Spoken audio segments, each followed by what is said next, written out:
Hello everyone, સ્વાગત છે તમારું ચેનલમાં। અમૂલ જેવું જ પનીર આપણે આજે ઘરે બનાવીશું।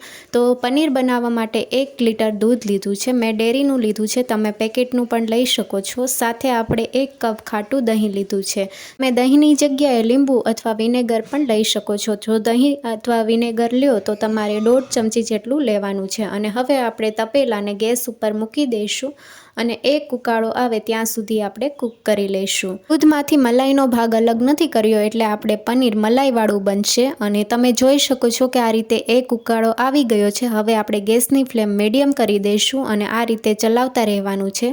1 થી 2 મિનિટ માટે દૂધને ચલાવતા રહેવાનું છે અને પછી આપણે 2 ચમચી દહીં ઉમેરશું।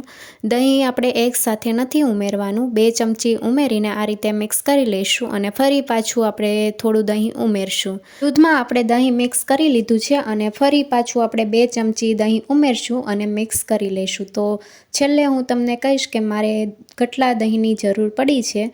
તો આ રીતે પનીર છૂટું પડી ગયું છે અને ટોટલ મેં અડધો કપ ખાટું દહીં ઉમેર્યું છે। આ રીતે તમે જોઈ શકો છો કે પનીર અને આ રીતનું પાણી અલગ થઈ ગયું છે। હવે આપણે ગેસની ફ્લેમ બંધ કરી દઈશું અને આ રીતે મોટું વાસણ, તેના ઉપર આ રીતે જાળીવાળું વાસણ મૂકવાનું છે।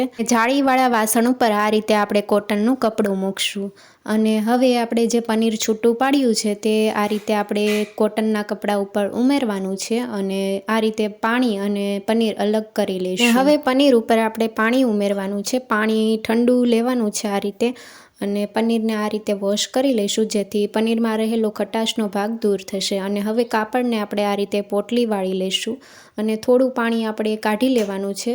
થોડું પનીરમાં આપણે પાણી રહેવા દેવાનું છે જેથી ક્યુબ સરખા પડશે। આ પાણીમાં પ્રોટીનનો ભાગ વધારે હોવાથી તમે રોટલી અથવા પરોઠાનો લોટ બાંધવામાં ઉપયોગમાં લઈ શકો છો। હવે આપણે પોટલી ઉપર ડીશ અને તેની ઉપર આપણે વજનવાળું વાસણ મૂકવાનું છે અને અડધી કલાક માટે સેટ થવા માટે મૂકી દઈશું।